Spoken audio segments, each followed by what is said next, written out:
10 000 codeurs. L'Afrique, poumon de l'industrie mondiale du numérique. À travers une jeunesse accompagnée par les grandes sœurs et les grands frères du réseau d'experts 10 000 codeurs. 450 millions de jeunes entre 15 et 35 ans. Et si cette jeunesse était accompagnée dans les métiers du numérique, l'Afrique deviendrait le poumon de l'industrie mondiale du numérique. Du lundi au vendredi, 20h, heure de Paris, des professionnels donnent du sens à leur carrière en devenant des repères pour la jeunesse africaine. Conseils, savoir-faire, savoir-être, ils préparent une jeunesse désormais décomplexée, prête à saisir les opportunités du numérique. Et parmi cette jeunesse, une nouvelle race d'entrepreneurs. Ce soir, branding. Thème, pas de marque sans enchantement employé. Une fois de plus, comme tous les troisièmes mardis du mois, les experts Pinchasa partagent avec nous leurs secrets. Pendant 1 heure, retour d'expérience, soyez unique, soyez empathique, soyez unique, proposez une approche enchanteresque. Les punchlines ce soir, Pinchasa encore une fois, soyez prêts pour des projets ambitieux, soyez prêts à briller au-delà des frontières du continent. Une nouvelle génération d'entrepreneurs pour une nouvelle génération de branding. La BX Community Pinchasa est en marche, soutenue très fort par l'écosystème 10 000 codeurs. Soyez unique, soyez empathique. Bienvenue chez 10 000 codeurs. Jeunesse, tenez-vous droit avec 10 000 codeurs, l'Afrique, poumon de blanc, l'industrie mondiale du numérique.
Bonsoir à toutes, bonsoir à tous. Vous êtes dans un webinaire 10 000 codeurs sur le branding. Nous avons des experts. Quand j'ai dit experts, c'est les vrais, hein. C'est pas l'amusement qu'on vous voit des fois là. Les gens ils s'improvisent. Les vrais experts du branding de Pinchasa sont avec nous pour un nouvel épisode du chapitre branding. Parmi les 20 communautés 10 000 codeurs, une communauté est dédiée au branding. À quoi ça sert d'avoir juste une entreprise? À quoi ça sert de chercher à devenir le premier? Il faut devenir unique. Nous, chez 10 000 codeurs, on a maintenant compris pourquoi on est unique. Ça veut dire que nous-mêmes, on ne savait pas. Hein. Ça veut dire qu'il y a des gens, ils nous ont regardés et maintenant, ils nous ont dit, bon, voilà pourquoi vous êtes unique. Et puis, on les écoute comme ça. Ah, bon, il faut nous dire. La culture numérique, elle n'existe pas sur le continent. Les jeunes n'ont pas de culture numérique. Les jeunes pensent que le numérique, c'est les réseaux sociaux. Nous, on sait que le numérique, c'est autre chose. Il faut la culture numérique. Et aussi, chez 10 000 codeurs, nous avons la fraternité. Les grandes sœurs, les grands frères. Et c'est une fraternité intergénérationnelle. Est-ce que tu vois? Ça veut dire que là, ben, tu vois ton doyen, il est trop loin de toi. Il ne peut pas te comprendre. Même des fois, lui-même, il croit que tu es un concurrent. Est-ce que tu vois? Nous, c'est pas ça. Nous, en fait, on regarde les jeunes et on leur dit que voilà, les amis, vous pouvez vous en sortir. Faites doucement. On va vous expliquer comment ça fonctionne. Calmez-vous. C'est la fraternité intergénérationnelle. Et pourquoi on fait ça? C'est pas parce qu'on veut. Hein. C'est parce que ça donne du sens à nos vies aussi. On a 30 ans, 35 ans, 40 ans, 45, 50 ans. On est de l'autre côté. On a une expérience. On a encore 20 ans devant nous d'expérience professionnelle, mais on en a 20 ans derrière. Là, on veut partager. Donc, nous sommes uniques. Nous sommes en train de trouver notre unicité. Et je dois le dire, c'est aussi grâce à Pinchasa. En fait, quand je vous dis les gens qui nous regardent, c'est eux. C'est-à-dire, ils nous ont regardé. Ils nous ont regardé comment on fonctionne. Ils ont vu notre écosystème. Ils disent, ah, mais vous, là, vous êtes unique. Mais vous ne le savez pas encore. Donc, nous, on faisait des choses brouillon. Ils disaient, ah, calmez-vous. Donc là, il faut te calmer. On va t'expliquer. Donc, aujourd'hui, nous savons pourquoi nous sommes uniques. Culture numérique, fraternité intergénérationnelle. Ravi d'être avec vous. Vous êtes du côté du Cameroun, vous êtes du côté de la Côte d'Ivoire, vous êtes avec nous et vous êtes aussi du côté du Togo. Ah, on m'a demandé de venir avec un incubateur du côté du Togo. Attention, ça va arriver. Du côté du Togo, on va arriver pour... donc, je vais animer une conférence sur les opportunités de la tech. Jimmy Coder se rapproche de l'incubateur Nunia au Togo pour préparer une nouvelle génération d'entrepreneurs. La combinaison entre Jimmy Coder et les incubateurs sur le continent, ça va donner quelque chose d'explosif. Je vous dis explosif. Attention, explosif, pas pour tout le monde. Hein. Pour ceux qui auront leur passeport Jimmy Coder. Tu as ton passeport Jimmy Coder et tu as un projet entrepreneurial, là, c'est extraordinaire. Là, tu montes à un niveau incroyable. Parce que tu vas bénéficier du savoir-faire d'experts qui vont se concentrer sur toi parce que tu auras mouillé le maillot et tu auras montré que tu as, un, une culture numérique et deux, que tu as des aptitudes fondamentales en développement personnel. Et pour avoir le passeport, il faut répondre à une cinquantaine de questions. Et parmi les questions, il y a 2 questions sur le branding. Hé, hé, les amis. Affaire de branding, là, c'est pas cadeau. Hein. Faut connaître le branding. Et pour avoir les réponses, c'est les webinaires avec nos amis Pinchasa. Mais, sans plus tarder, 5, 4, 3, 2, 1, les experts Pinchasa sont là. Hello Laetitia. Bonjour tout le monde. Hello, bonjour tout le monde. Est-ce que vous nous entendez correctement? Oui, ça va. Ça va. Super. Impeccable. Super. Nickel. Soyez les bienvenus à nouveau. Merci, on est content. Ça a déjà commencé. Écoute-moi, mais Boubacar, mon équipe préférée, Boubacar est là. Oh, merci Boubacar. Bonsoir. Boubacar, c'est vraiment Boubacar là. Ah, vraiment, lui et vous là. Un jour, vous allez vous rencontrer vraiment seulement. Comment allez-vous? Très bien. La course de fin d'année, mais ça va. La course, et oui. Ça va, et oui. Ça va. 11e mois depuis janvier 2021, 3e mardi du mois, branding avec Pinchasa. Énorme. Et une communauté branding autour de Jimmy Coder qui se constitue. Et pourquoi pas l'année prochaine faire intervenir des jeunes qui, justement, comme Boubacar, vont nous expliquer comment ils ont pu transformer l'essai, comment ces moments avec Pinchasa, ces équivalents de quasiment 2 jours sur une année avec Pinchasa, les a transformés et leur a donné des idées. En tout cas, moi, je ne manquerai pas à chaque fois que je parlerai entrepreneuriat de mentionner le travail de branding, de mentionner l'accompagnement aussi que nous sommes en train d'avoir. C'est un scoop, hein, les amis, bientôt, vous allez voir.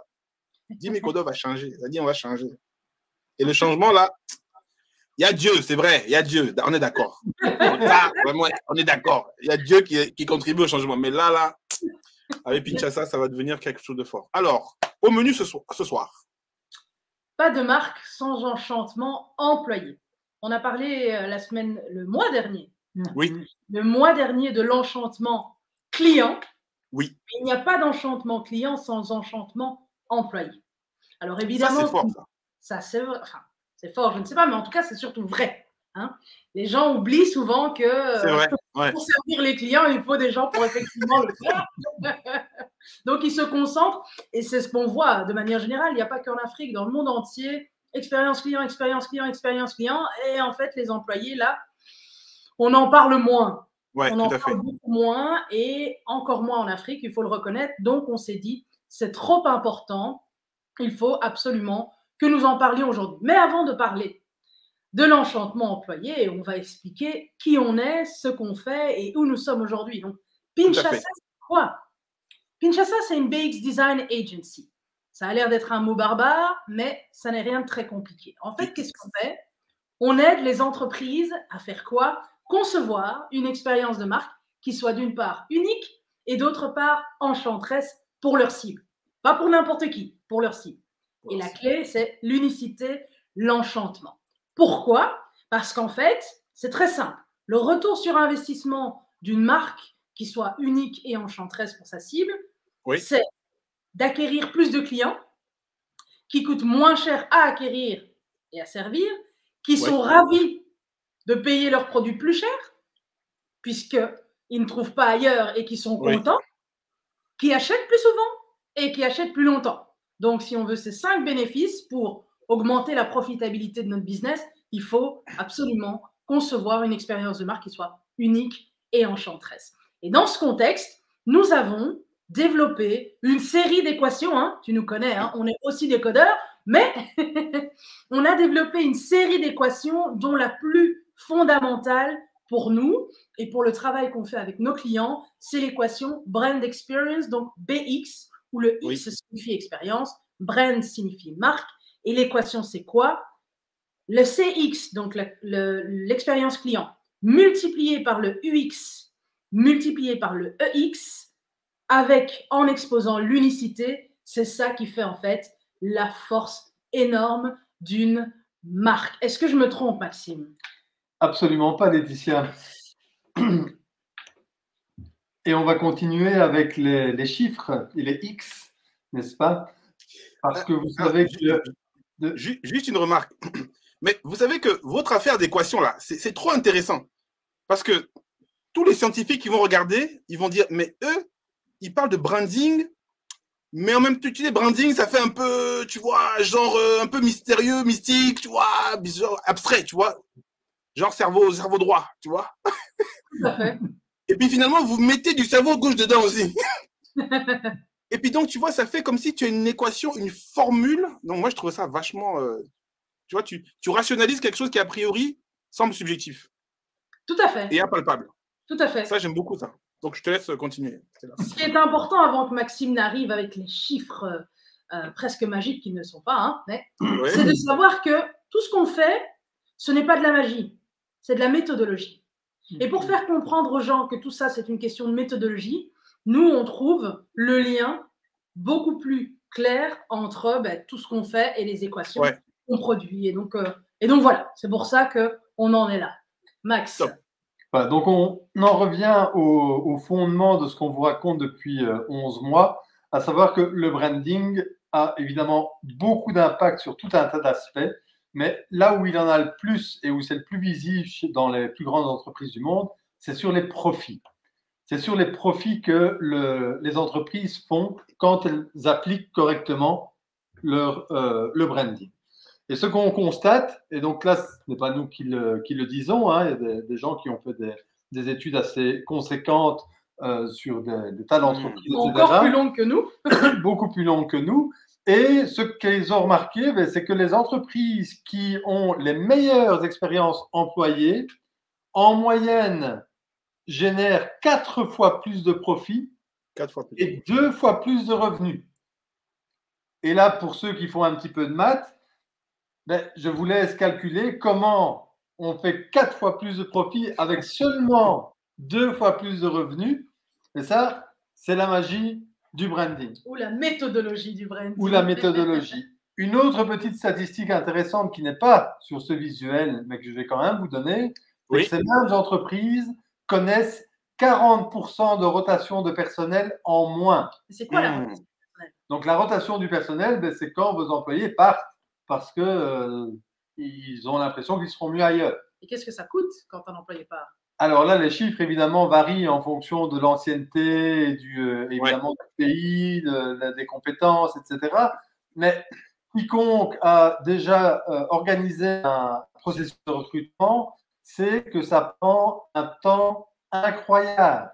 Et de l'argent. Et donc de l'argent. et que se tromper dans un processus de recrutement, c'est encore pire, parce que on va en parler un petit peu après, mais quand vous avez un employé qui part au bout de 3 mois, 6 mois, mais bon, personne n'est efficace à 100% au deuxième jour.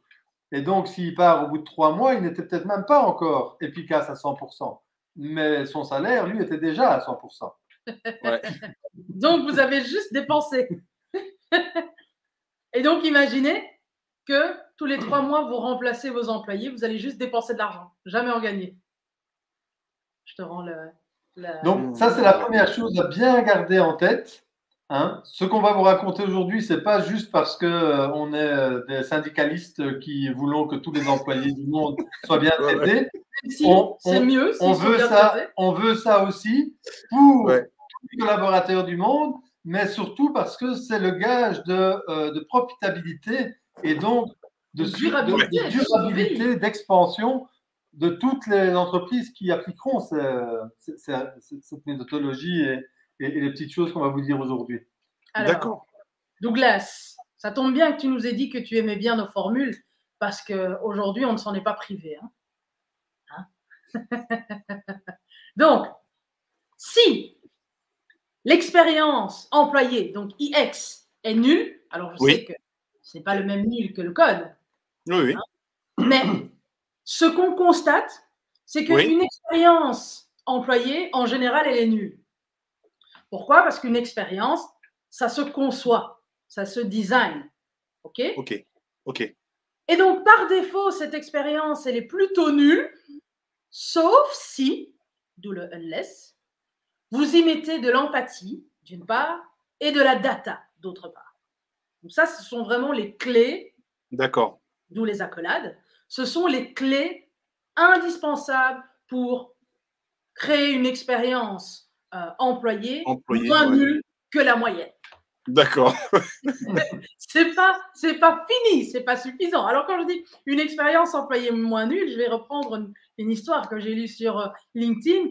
Typiquement, les employeurs connaissent peu leurs employés.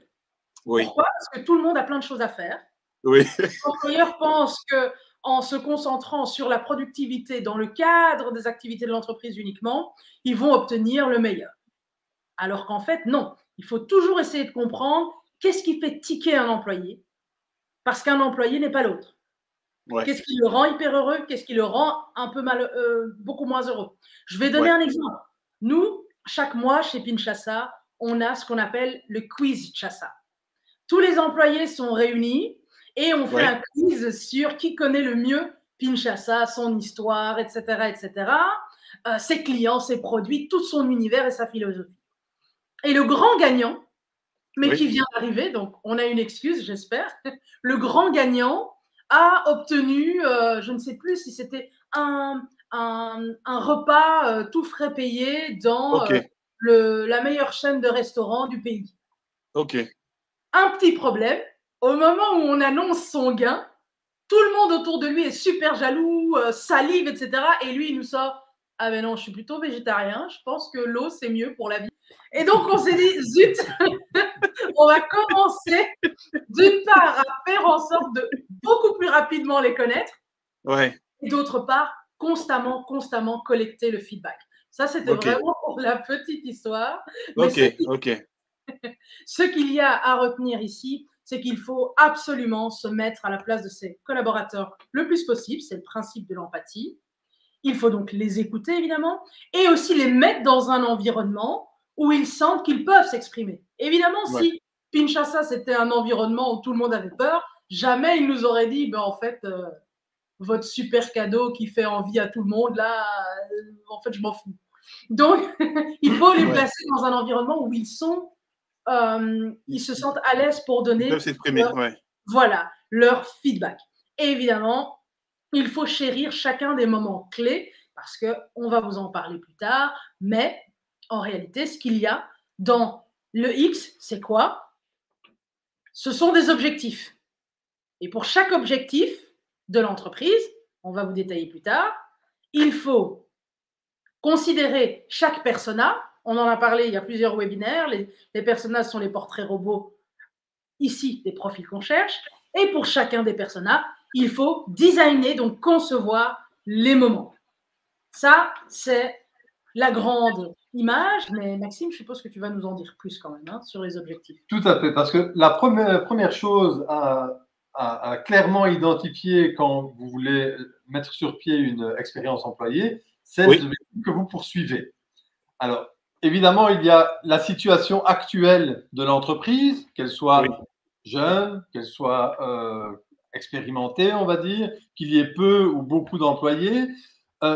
Les challenges qu'elle vit à ce moment-là, si vous êtes en phase de croissance et que vous devez recruter en masse, vous n'aurez pas les mêmes challenges qu'une entreprise ou une institution qui est très grosse et qui, par contre, voit ses employés fuir à la concurrence ou n'importe où ailleurs, tellement ils n'en peuvent plus.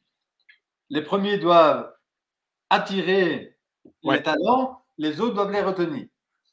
Et donc, ça, c'est juste pour vous dire que l'historique et la situation dans laquelle se trouve chaque entreprise va évidemment jouer sur les objectifs.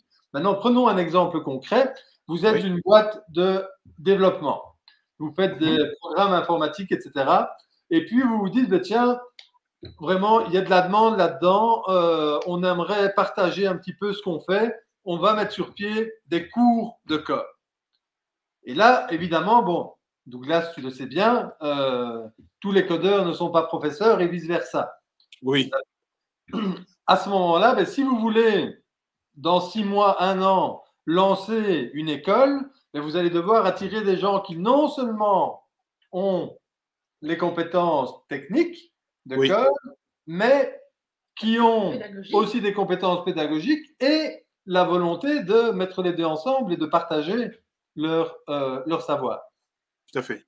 Et donc, ça, c'est la première chose à faire quand vous voulez développer votre expérience employée, c'est qu'est-ce que vous voulez atteindre avec ça? Quel est le résultat que vous voulez avoir pour votre entreprise en offrant une expérience que vous allez concevoir, on va dire, de A à Z pour l'employé. Et pour qu'elle soit la plus enchanteresse possible. Oui, tout à fait. Alors, une fois que vous avez défini vos objectifs, pour chacun des objectifs, d'où le each do, c'est du Ruby, mais peut-être que dans d'autres langages qu'on maîtrise moins, ça s'écrit de la même manière. Une fois que vous avez défini vos objectifs, pour chacun de ces objectifs, comme Maxime vient de le dire, vous avez défini les compétences qui sont nécessaires et en fonction de cette compétence, vous allez construire ce qu'on appelle un persona. La majorité du temps, les personas servent à aller chercher des clients. Vous créez votre portrait robot qui tient compte des éléments objectifs du type et du groupe de personnes à qui vous voulez adresser votre produit, mais aussi des éléments subjectifs, émotionnels, ses craintes, ses douleurs, ses appréhensions, ses attentes, etc. En général, c'est fait pour le consommateur. Et bien, en fait, il faut aussi le faire pour ses collaborateurs et futurs collaborateurs. Dresser ce portrait robot est extrêmement important parce que sans portrait robot, on ne peut pas faire grand-chose et on ne peut surtout pas comprendre dans quelle direction aller. Mais une fois que vous avez fait ce portrait robot, Maxime, que fait-on? Mais une fois qu'on a fait ce portrait robot, on va se pencher sur tous les moments qui jalonne la vie d'un employé, sa relation plutôt avec une entreprise, une institution. Alors, évidemment, ces moments peuvent varier en fonction du secteur dans lequel vous êtes. Les moments d'un professeur dans une école secondaire ne vont pas être les mêmes que quelqu'un qui est dans une usine ou des choses comme ça. Donc, on va vous montrer aujourd'hui, ce sont les grands moments de la relation entre un collaborateur et l'organisme qu'il emploie. Et évidemment, ça peut varier un petit peu. Mais ce qui est surtout important, c'est qu'il y a même un moment avant les moments. En effet. Et ce moment, avant les moments, en fait, c'est le moment où vous vous dites, mais voilà, s'il doit y avoir des candidatures spontanées, Que faut-il pour attirer les meilleures candidatures spontanées? Parce que quand vous lancez un recrutement, vous dites ce que vous voulez. Mais quand vous ne lancez pas le recrutement, vous dites ce que vous attendez. Et donc, la marque que vous mettez en place, la plupart des éléments de cette marque, vous la mettez en place pour vos clients.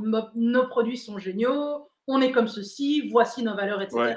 Mais il faut aussi penser, et le plus rapidement possible, à la marque employeur. Et ça a aussi beaucoup de succès aujourd'hui, en tout cas dans une bonne partie du globe. Merci pour tout l'amour.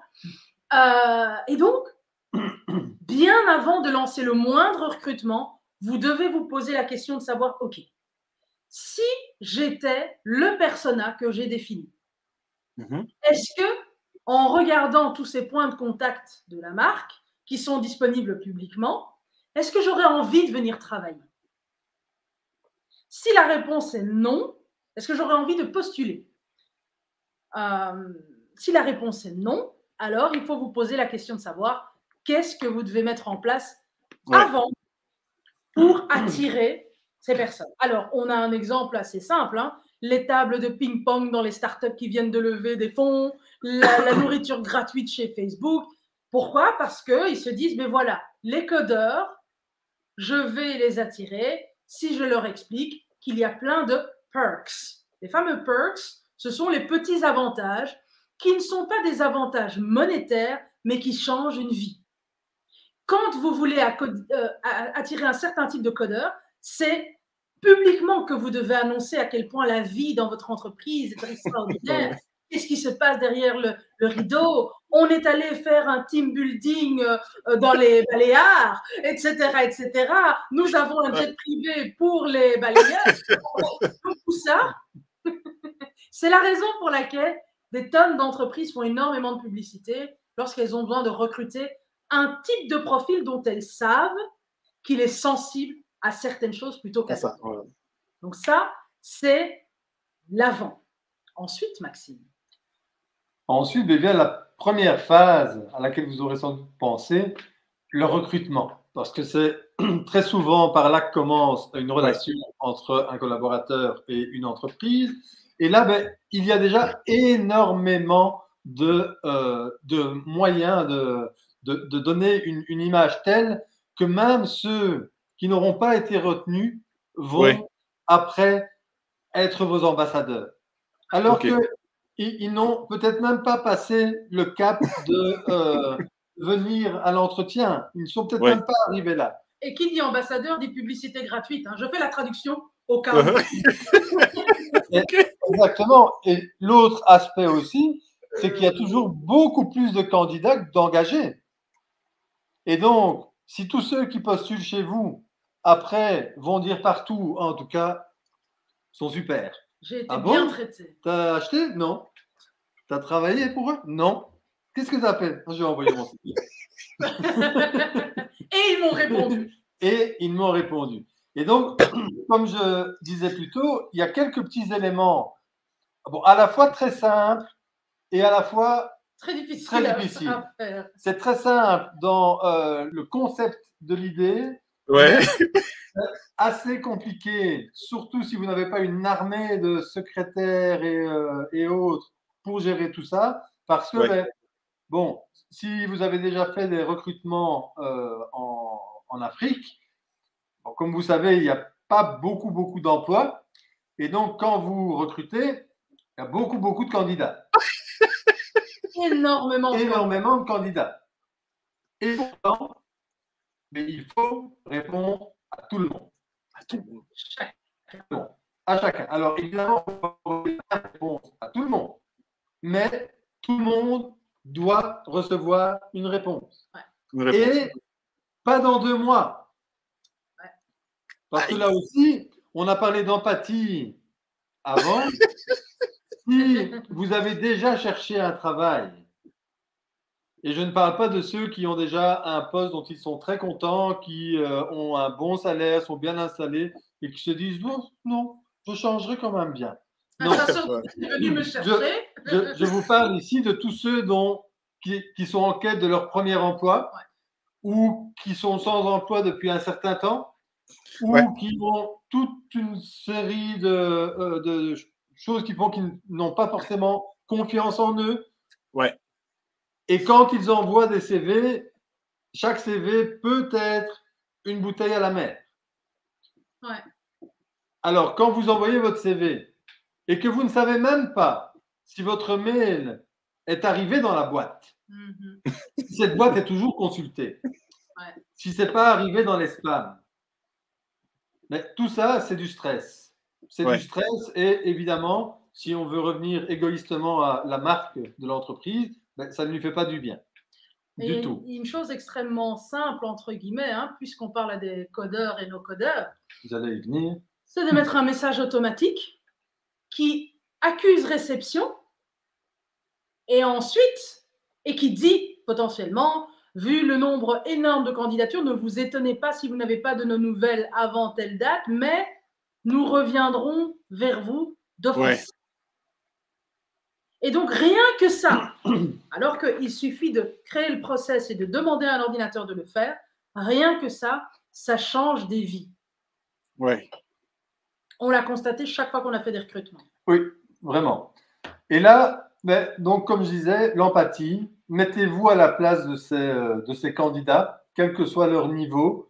S'ils sont tout jeunes, ils ont besoin d'être reconnus et donc juste de savoir que vous avez reçu. S'ils sont plus âgés et plus d'expérience, ils ont aussi d'autres besoins, mais ils veulent un minimum de respect et de considération pour tout ce qu'ils ont déjà accompli finalement.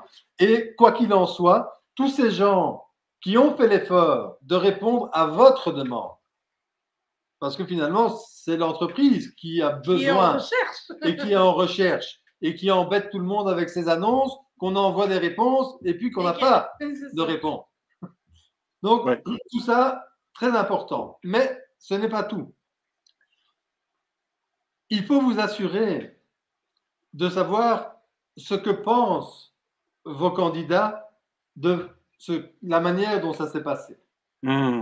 Et pour le savoir, il ne faut pas juste regarder la photo Facebook ou à l'entretien, il avait l'air content.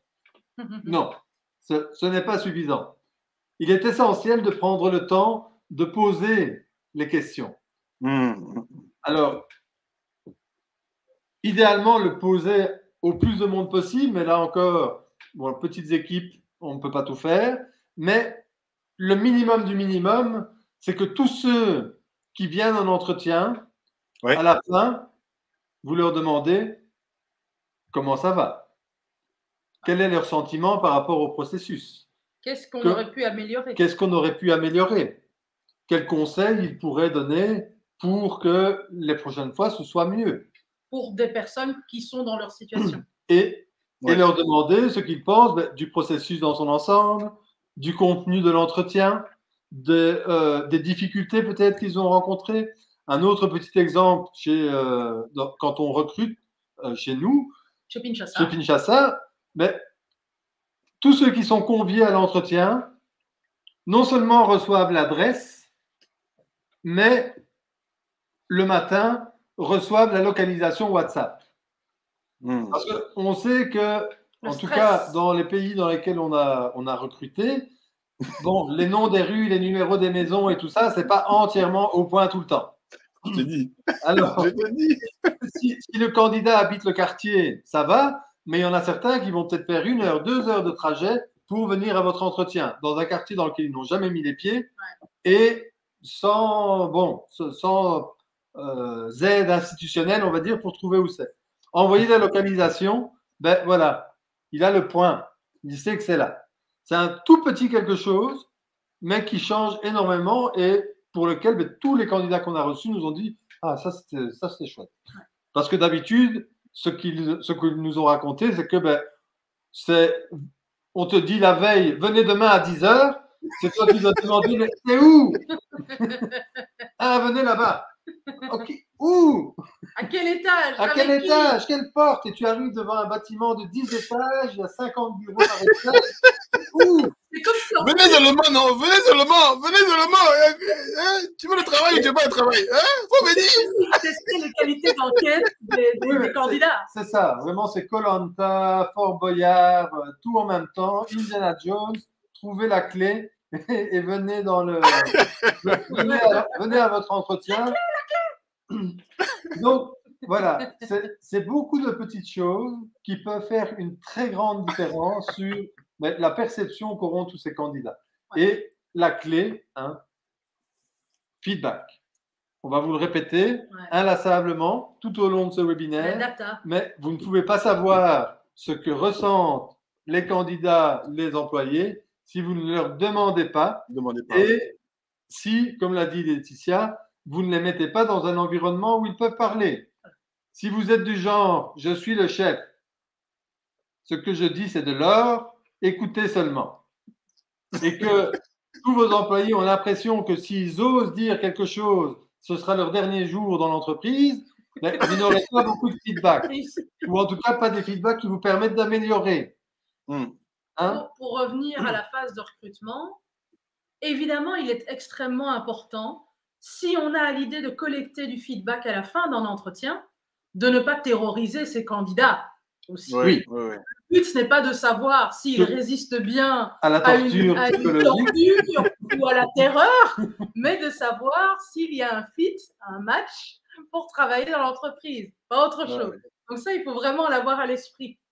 Oui, un entretien, on va faire un petit aparté, c'est avant tout l'occasion de découvrir s'il y a un match, une adéquation entre le profil et la personnalité que vous avez devant vous et les valeurs de votre entreprise. Ce n'est pas un exercice de résistance au stress ou à l'intimidation. Pour ça, il y a les Marines et ce genre de choses. Il y a des tas de métiers où où ça doit être des compétences. Si vous cherchez des informaticiens ou des secrétaires, ce n'est pas nécessaire. Vous pouvez les mettre en situation, mais les stresser lors d'un entretien n'est pas nécessairement une mise en situation.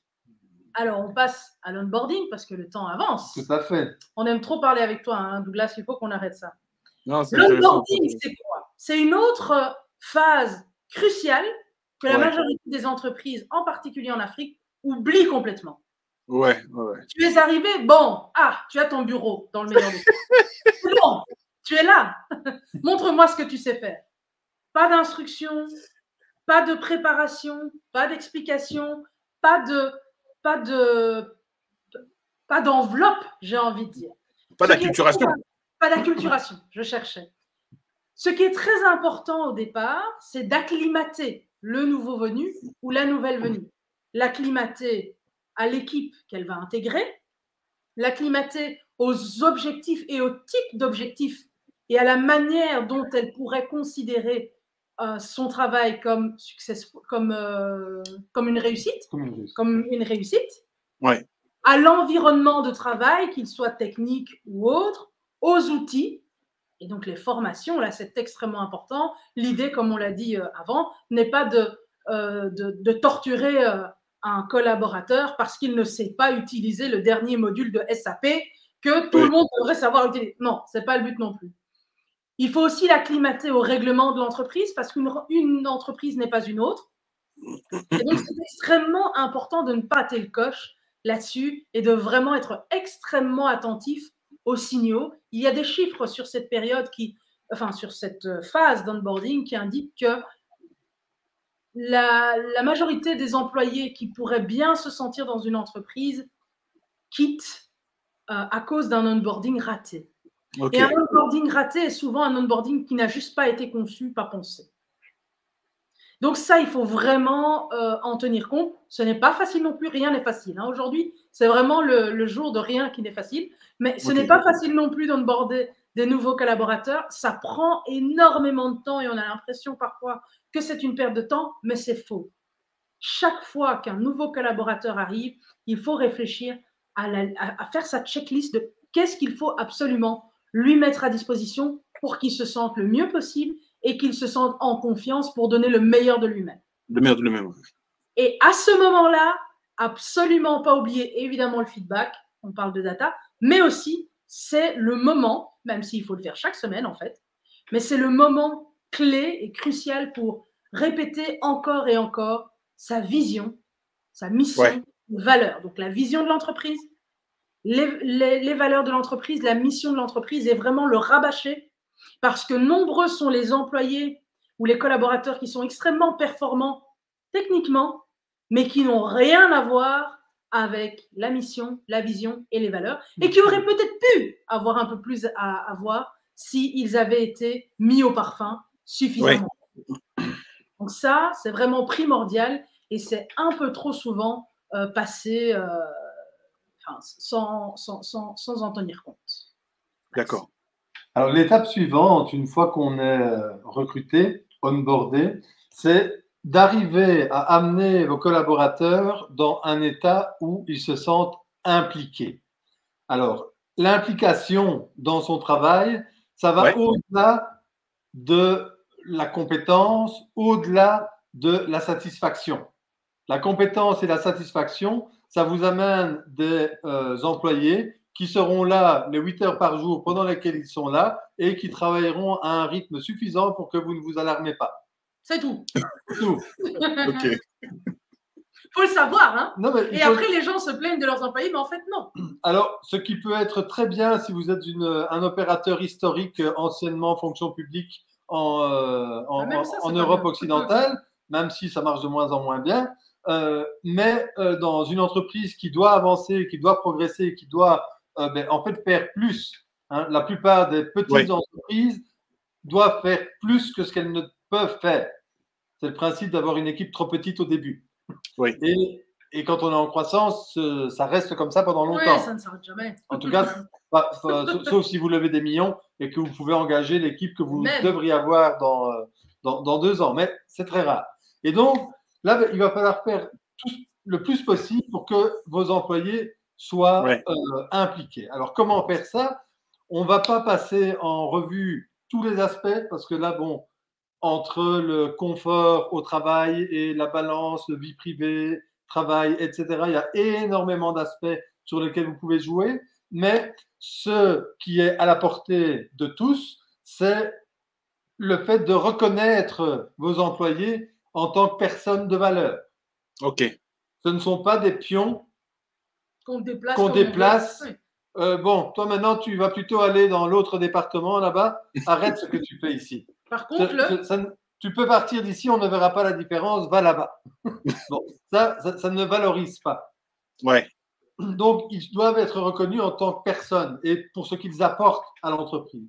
Ils doivent aussi avoir le sentiment de faire partie d'une communauté, que tout le monde est dans le même bateau et tout le monde avance ensemble. Y compris les managers et les patrons. Alors, tout le monde, c'est tout le monde, oui. Donc, pour les chefs qui nous écoutent, vous êtes tout le monde aussi. Ce n'est pas seulement que le tout le monde d'en bas, c'est le tout le monde de bas en haut. Et ça, ça se travaille notamment avec la confiance. Si vous recrutez des gens et que vous les faites passer à travers tout un processus pour être sûr qu'ils sont bons, à la fin, la moindre des choses, c'est qu'ils puissent travailler avec un minimum d'autonomie. Oui. Sinon, vous avez des robots. Et il y a beaucoup de… Un minimum, tu veux dire un maximum d'autonomie par rapport à ce qui a été constaté et qui étaient leurs compétences. Oui, plutôt un maximum. Mais le minimum pour commencer, mais évidemment le plus possible, parce que s'ils sont vraiment compétents et qu'ils sont alignés sur vos objectifs, votre mission et tout ce sur quoi vous tendez, lâchez-les. Alors lâchez-les. Ouais. Donc ça, essentiel, la confiance et reconnaître les gens comme des gens. Hein. Ça a l'air bateau à dire. Ça a l'air bête à dire, mais bon, on entend suffisamment d'histoires, malheureusement, où les employés, les collaborateurs ne se sentent pas valorisés. Loin de là. Et ils restent juste parce que il faut manger. Ouais. Tout à fait. Alors, après l'implication, parce que ce n'est pas suffisant, il faut fournir à l'employé des perspectives de développement. Un employé a besoin de se projeter. Un être humain, en fait. Ouais.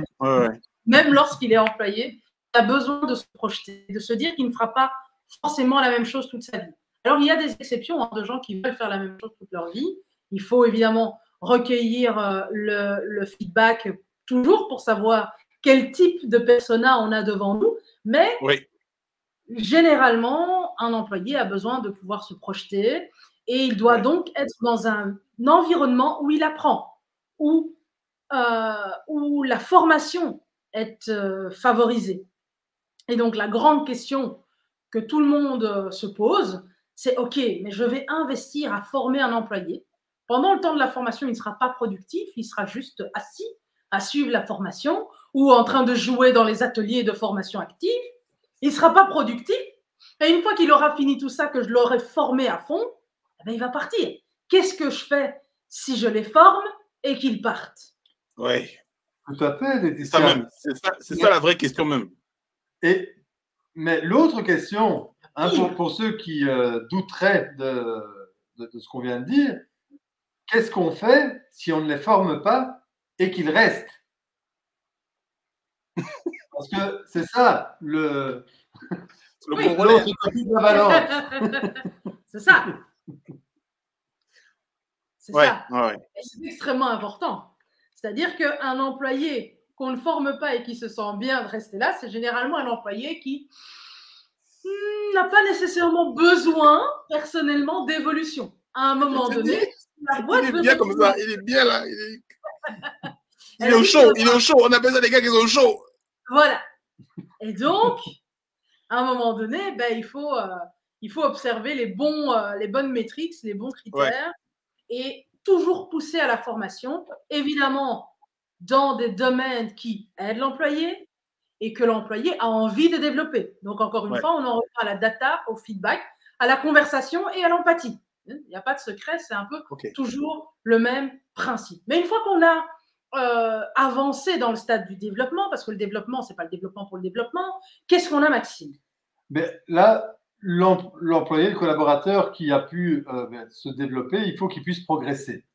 Alors, s'il y en a ici qui nous écoutent, qui ont déjà participé à des formations en entreprise, bon, ce qui se passe souvent, pas tout le temps, mais souvent, on vous envoie 3 jours ou une semaine dans une formation qui vous décoiffe. Tous les jours, vous vous dites « Ah ouais, je vais appliquer ça quand je… » ça va être génial. Vraiment, ça va changer la vie. Demain, on est Google. Hein? Et puis, il revient d'une semaine de formation. Il a une semaine de mail, une semaine de courrier, à récupérer. Et puis, le mois passe. Et là, 80% de ce qu'il avait appris a déjà disparu. Il lui reste des petits bouts dont il pourra peut-être appliquer une partie à la marge. Mais en gros, vous avez rempli vos quotas de formation parce qu'on vous le demande et que ça fait bien de dire on forme. Non, pas bien. Et donc, il faut que vos collaborateurs aient l'opportunité d'appliquer ce qu'ils apprennent, d'implémenter. Donc, pour ça, on en revient à l'autonomie dont on parlait avant. Et je vais donner ici un exemple chez Google. Google avait et a toujours, je pense, mais peut-être avec des légères modifications, comme politique, que chaque employé pouvait allouer 20% de son temps de travail, donc payé, pour travailler sur des projets que lui pense profitables pour l'entreprise. OK. Il se fait plaisir. Il se fait plaisir, il développe son truc, et puis quand c'est suffisamment développé, il le présente. Pour ceux qui l'utilisent un peu, c'est comme ça qu'on a Gmail. Gmail est né de 20% de temps libre pour innover. D'accord. Donc, quand on parle de x4 et de x2, hein, oui. C'est pas et donc voilà. Intéressant. La formation, la possibilité d'implémenter ce qu'on pense et de faire vivre l'entreprise grâce à tout ça. Plus les compétences des employés augmentent et plus les compétences de l'entreprise augmentent. Exactement. L'entreprise n'est jamais aussi bonne que la somme, la multiplication de ses employés. Et là, vous voyez que on a fait une petite boucle parce qu'on a à ce moment-là dans un petit cercle où les employés impliqués qui peuvent continuer à se développer et à appliquer ce qu'ils ont appris pour leur plaisir et les profits de l'entreprise sont encore plus impliqués et continuent à se former et à avancer, etc. Mais ça ne nous fera pas éclipser totalement un élément inéluctable de toute relation entre un collaborateur et l'organisme qu'il emploie. La faim. La séparation. Elle arrivera. Et donc, dans cette séparation, on l'appelle off-boarding, par opposition à l'onboarding, il est très important de ne pas juste se dire « Bon, ok, tu te casses, ok, je te parle plus. Hein, je schématise. Ouais. Ou bien, tu m'as énervé, va-t'en, je te déteste. Hein, c'est généralement soit l'un, soit l'autre. C'est un moment, une phase extrêmement cruciale aussi, où, comme on le disait au départ, le feedback est encore plus important à récolter. Pourquoi? Parce qu'à ce moment-là, s'il y avait eu la moindre peur, à un moment ou à un autre, du collaborateur de tout le temps qu'il est là, parce qu'il se dit, bon, si je parle, je vais être viré, bon, ben à ce moment-là, il n'y a plus d'enjeu, quoi. T'es quand même viré, donc vas-y, dis-nous. Ok. Bien que tu pars de toute façon, donc vas-y, dis-nous. Il y a beaucoup d'entreprises qui, lorsqu'elles reçoivent une démission, font un entretien d'offboarding. Lorsque elles licencient, elles ne font pas un entretien d'offboarding. Le seul fait de se séparer ne veut pas dire qu'on ne peut pas se parler et se donner mutuellement du feedback. En général, la personne virée a reçu le feedback très négatif de sa hiérarchie. C'est peut-être le moment pour sa hiérarchie de souligner lors de l'offboarding tout ce qui était de très positif. Hein, ça ne sert à rien de casser les gens indéfiniment. De toute façon, donc c'est bien de le dire aussi. Mais c'est aussi le moment pour l'entreprise de collecter, encore une fois, de la data, du feedback, pour que si l'entreprise s'est trompée à des moments clés, ou qu'un manager, parce que quand on démissionne, on quitte son manager, rarement l'entreprise, ou qu'un manager s'est révélé manquer de certaines soft skills, c'est lors de l'offboarding, au plus tard, qu'on a des opportunités de l'apprendre, avant que l'employé qui est parti à cause d'un mauvais manager a crié partout que c'est une entreprise de merde. Ils m'ont laissé avec un fou et j'ai même pas pu m'exprimer parce que j'étais trop petit. Et en général, lorsqu'une personne peut s'exprimer à l'intérieur, comme dans les familles, lorsqu'une personne peut s'exprimer à l'intérieur des réunions de famille, elle va moins commérer à l'extérieur. Je te dis, ah les gars là, il faut se souvenir qu'avant, ici, il y a ce que l'entreprise met, mais il y a surtout ce que les anciens employés disent. Donc, si on a envie d'être une entreprise égoïste, soyons au moins une entreprise intelligente. Si on fait du mal à des employés et qu'on ne fait pas d'offboarding, eh bien, ils détruiront nos capacités ou nos chances d'obtenir de bons nouveaux employés. Donc, si on a envie d'être égoïste, au moins pour cette raison-là, il faut absolument penser à la phase d'offboarding. Et la phase d'offboarding, c'est assez simple. C'est un entretien de fin de collaboration pour collecter de manière libérée le feedback du collaborateur qui s'en va, que ce soit de son propre gré ou bien suite à une décision de l'entreprise ou suite simplement au fait que l'entreprise n'a plus les moyens de l'avoir pour collaborateur. Parce qu'on parle du choix de l'un ou de l'autre, mais l'économie décide aussi. Moi, j'ai une question. Oui. Donc, toi, tu veux dire que, je te donne un exemple type. Tu veux dire que la boîte qui se sépare de quelqu'un, souvent parce qu'elle est énervée, parce que le gars est énervé, parce qu'il a mal géré un client, il a été... Donc, ça veut dire qu'en même temps, tu vires la personne, mais en même temps, tu es intelligent pour dire hey, je te vire, mais assieds-toi. C'est pas dit que c'était facile. Hein. Et puis, évidemment, il ne faut pas oublier qu'en filigrane de tout ce qu'on a dit aujourd'hui, il y a la collecte de feedback. Oui, la data. Donc, empathie plus data. Ouais. Voilà. Si au recrutement, vous avez déjà demandé comment ça va, et qu'à l'onboarding, vous avez demandé comment ça se passe, et que après tous les mois ou tous les 2 mois, vous avez dit ça va avec ton chef, ça va ouais. avec ton équipe, ça va et le travail, ça va, tu as tout ce qu'il te faut. Ouais. Et que toute la vie au sein de l'entreprise est comme ça, a priori, si la relation est saine, il n'y a pas de départ surprise. Ouais. C'est vrai, c'est vrai. Et il n'y a pas non plus de je te vire avec fracas. Si quelqu'un n'est pas à l'aise là où il est, alors il faut en parler. Et quand vous lui demanderez, ça va ton job? Non, j'en peux plus. Je suis arrivé ici par erreur. Et ce que j'aimerais bien faire, moi, c'est ce qu'il y a là-bas. C'est ça aussi. À ce moment-là, bon, est-ce qu'il y a un chemin pour que tu ailles de là à là? Et donc, ça le ramènera dans le cercle vertueux de l'implication du développement du progrès. Et donc, ça forme un tout. Mais ça demande vraiment de l'excellence à chaque moment. Parce qu'il faut bien recruter, hein, et que la personne que vous avez recrutée a la capacité, l'envie d'aussi évoluer éventuellement. C'est vrai. Mais si vous faites tout bien, alors vous pouvez faire un onboarding qui fait que même après l'offboarding, la vie continue. Avant d'en arriver là, je vais indiquer une dernière chose. Oui, Tanti, il y a la barre là-bas à droite, là-bas. Il y a quoi là-bas? On dirait que ça va s'allumer, mais c'est pas encore allumé. Là, il y a quoi là-bas? Ce qui est très important, c'est que la data collectée dans l'offboarding peut servir à rédiger de meilleures annonces de recrutement. Ouais.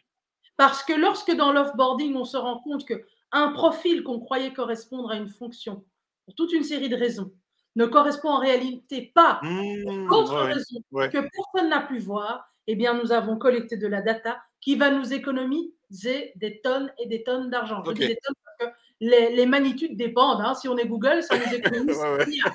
Si on est Pinchassa, peut-être 1 million. Mais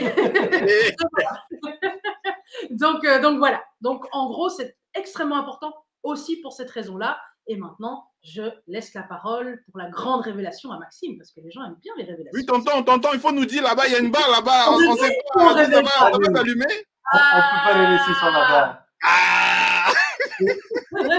Et donc voilà, il y a un après.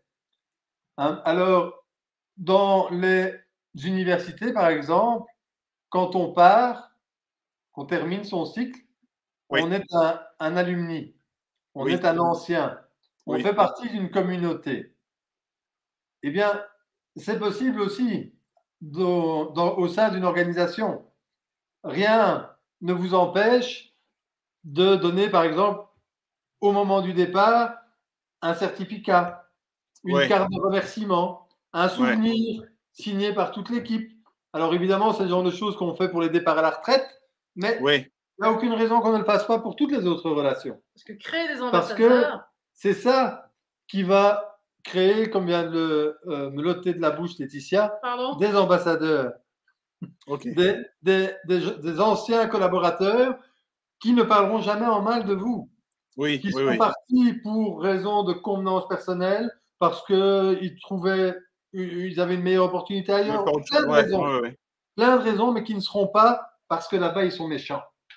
Et ça, c'est tellement important. Et ça, encore une fois, si vous vous demandez, mais est-ce que ça vaut vraiment la peine? Ça m'a l'air quand même fort compliqué.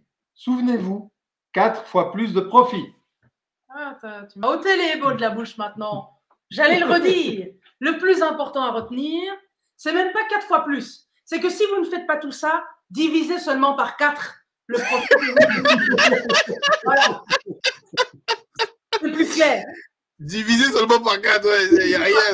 Alors, vous faites vos projections, hein, vous dites à vos investisseurs ou à votre équipe, l'année prochaine, on va gagner 1 million.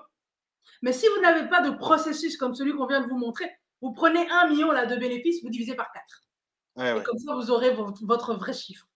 La punchline, Pinchassa, la punchline, les punchlines, c'est la moi, je vous dis, il ne faut pas arrêter. Si vous arrêtez, c'est votre problème. Raison pour laquelle, nous, chez Pinchassa, ce qu'on fait, de la même manière qu'on aide à concevoir une expérience client, on vous aide à concevoir l'expérience employé, évidemment. Si vous avez des employés ou si vous avez l'intention d'avoir des employés, et quand je dis employés, je veux dire aussi stagiaires. Hein. celui que vous ne payez pas, là, que vous faites semblant que c'est pour le former, mais qu'en réalité, c'est juste pour ne pas le payer. Ça fait partie des employés. Pas au niveau fiscal, mais au niveau de la marque, oui.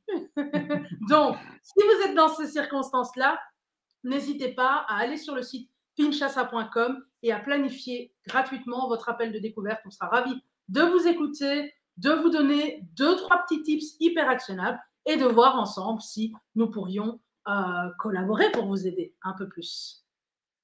Excellent, excellent. Ah non, c'était top, c'était top. Et en fait, c'est marrant ce sujet parce que c'est vrai qu'on se dit, moi quand j'ai vu le sujet, je me suis dit, mais ouais, c'est vrai, on pense pas souvent aux employés, on se dit, ouais, branding, on se dit c'est de l'extérieur, tu vois, on montre. Et en fait, ce que vous dites, c'est que ouais, non, c'est de l'intérieur, quoi. C'est ça, hein, il faut travailler l'intérieur. Alors moi, je note empathie plus data. Ouais. Empathie plus data. Effectivement. Il y a eu vraiment beaucoup de choses. Il faut acclimater, il faut partager la vision, il faut reconnaître. C'est vraiment très centré employé. Hein. Il faut que l'employé soit autonome, il faut qu'il sente qu'on ait confiance en lui. Il faut que, même si effectivement il part pour X raisons, il faut qu'on fasse un entretien, qu'on redemande du feedback, on demande du feedback. Et c'est vrai que moi, c'est vrai que rien que WhatsApp, par exemple, ils font que ça. Quand tu quittes WhatsApp ou quand tu finis l'appel, ouais. Ils te demandent. Ouais, même ça te fatigue, tu mets 5 pour qu'ils te laissent tranquille parce que dès que tu mets pas 5, mets pas 5, il te dit mais oui, mais qu'est-ce qui se passe? Et puis tu te dis que c'est vrai. Hein. Ouais. Du feedback tout le temps. Et quand tu vas dans un hôtel, après on t'envoie un feedback. Comment ça s'est passé? Est-ce que. Donc les grandes boîtes le font. Parce qu'ils comprennent que ça coûte plus de ne pas le faire. Incroyable. Non, magnifique. C'est du Pinchasa dans le texte. Une fois de plus. Non, je suis très content. À la 11e, là, c'est waouh. Employé avec une fois de plus le schéma, le dessin et puis tu peux remettre l'équation là? Laquelle? BX. BX. Ah là, BX. Brand Experience. L'expérience de marque. Waouh. Vous avez vu les jeunes là, l'expérience de marque. Ça, c'est super intéressant. Moi, je pense que tous les jeunes entrepreneurs du continent doivent voir les 11 webinaires qu'on a pu faire. Et d'ailleurs, 10 codeurs aujourd'hui, bon voilà, on va aller de plus en plus aussi vers l'entrepreneuriat. D'accord, j'en profite pour saluer toute l'équipe entrepreneuriat avec piloté par City, Shangama. On a une belle programmation en termes jusqu'à fin 2022. Hein. Attention, hein, nous on blague même pas. Qu'est-ce que tu vois? J'en profite, les amis, les jeunes, là. On a une programmation jusqu'à fin 2022 et c'est toujours du très, très, très, très lourd. Donc ça, moi, à mon avis, il faut coupler ça à l'expérience, d'accord, de marque. Voilà, c'est des croisements qu'on va faire avec des personnes vraiment de très haut niveau qui veulent aussi donner du sens à leur carrière. Et je pense que ce travail d'entrepreneuriat qu'on va faire et qui vraiment prend de la place parce que notre équipe entrepreneuriat vraiment est déterminée à impacter. Et ben, quand on croise ça, ce travail avec d'une part des webinaires comme les webinaires de branding et d'autre part, je dirais du contact terrain, du contact avec les jeunes, et ben, je pense que ça peut faire vraiment quelque chose d'intéressant. La fraternité intergénérationnelle, les amis, vous l'avez là en pratique, la fraternité. La grande sœur est là, le grand frère est là, dans leur domaine, dans leur couloir. Et c'est vraiment quelque chose d'unique, quelque chose de singulier dans l'écosystème tech, dans l'écosystème entrepreneurial en général. Les jeunes du continent, ils ont des idées. Les jeunes du continent, ils aiment le numérique. Les jeunes du continent, ils ont envie d'entreprendre, mais il leur manque l'accompagnement, l'encadrement. Il leur manque l'attitude. Il leur manque les compétences. Donc, 3 éléments que l'écosystème d'Imicodeur, avec l'ensemble des grandes sœurs et des grands frères, fournit. est fournie avec le cœur, est fournie avec une volonté de donner du sens à leur carrière. C'est une combinaison exceptionnelle. Chacun dans son couloir, on donne le meilleur de nous-mêmes pour préparer une jeunesse qui, à elle seule, fera de l'Afrique le poumon de l'industrie mondiale du numérique et le poumon d'un numérique qui crée des marques. Voilà, vraiment, je suis très, très content. Merci les commentaires. On a de très beaux commentaires. Hein. Oui, merci, je vois ça. Merci pour les commentaires. On va faire en sorte que… Alors, on travaille sur… Parce qu'on a un pass numérique, mais on va travailler sur un passeport entrepreneurial, pour info. Et justement, ce passeport entrepreneurial, parce que le passeport numérique, c'est un passeport pour culture et puis soft skills.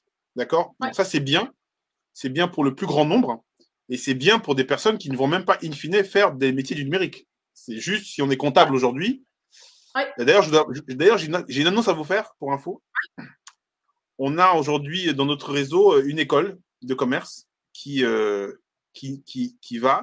demander à tous ses étudiants d'avoir le passeport numérique. Magnifique. Bien. C'est-à-dire que c'est une école qui a compris le rôle du numérique et le rôle justement du développement personnel et qui forme en fait des managers, qui forment des futurs comptables, qui forment des futurs… Voilà. Mais tu vois, ils ont compris le numérique. Et ça, c'est vachement un signe hyper, hyper fort. Alors les amis, Pinchasa, le mot de la fin. Maxime. Maxime, le mot de la fin après ce webinaire. Comme à chaque fois, hein, ça peut paraître beaucoup dur, intimidant, etc. Mais tout le monde peut commencer avec ce qu'il a. Ouais. Hein, et dites-vous que c'est toujours là aussi principalement de la gestion des attentes. Si vous faites croire que tout va être génial, que c'est formidable, etc., et que vous n'assurez pas derrière, la déception est pire. Si vous savez que vous ne serez incapable d'envoyer une réponse à tout le monde, alors mettez-le dans l'annonce. Si vraiment vous ne pouvez pas le faire, mettez-le dans l'annonce. Et expliquez pourquoi. Et expliquez pourquoi. Expliquez bien, voilà. On n'est pas 10 000 ici, hein, pas comme d'autres. 10 000 codeurs. On n'est pas 10 000 et on ne pourra pas répondre à tous, même si on le veut. Donc, pardonnez-nous, vous n'aurez peut-être pas de réponse. Oui. Mais le pardonnez-nous, j'aime bien. Parce que se mettre au niveau des personnes qu'on veut recruter, dans la mesure du possible, c'est extrêmement important.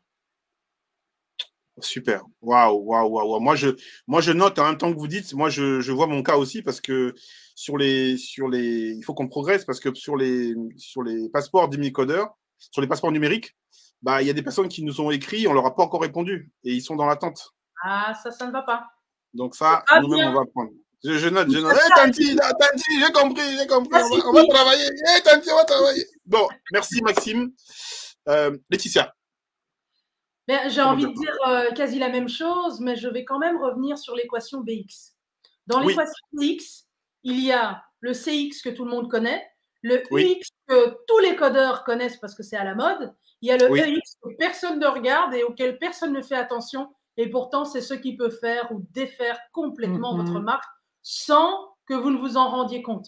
Je ne compte même plus le nombre de messages sur Facebook ou LinkedIn où des patrons africains se plaignaient de leurs employés.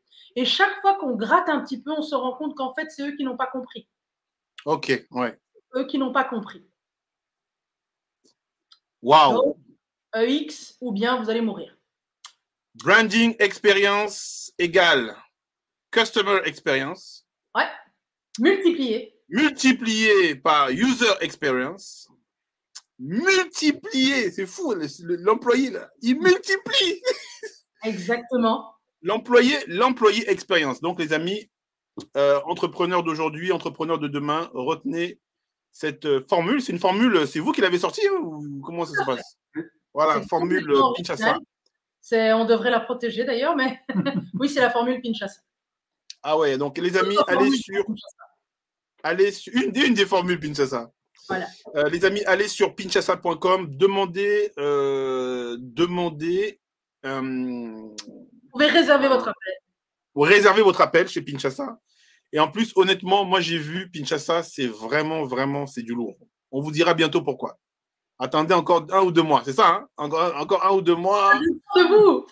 Voilà, ça dépend de nous. Donc, Kinshasa est en train de nous accompagner. On est en train de passer à une autre étape. Et ça, pour nous, c'est vraiment intéressant. Et là, je me forme aussi en même temps que vous. Hein. Moi aussi, ici, petit, hein, on apprend aussi à notre niveau. Merci en tout cas à vous. On vous souhaite une bonne continuation. Et à très bientôt, les jeunes. Soyez uniques, soyez empathiques. À bientôt. Bye bye. Bye bye, la famille. Bye bye.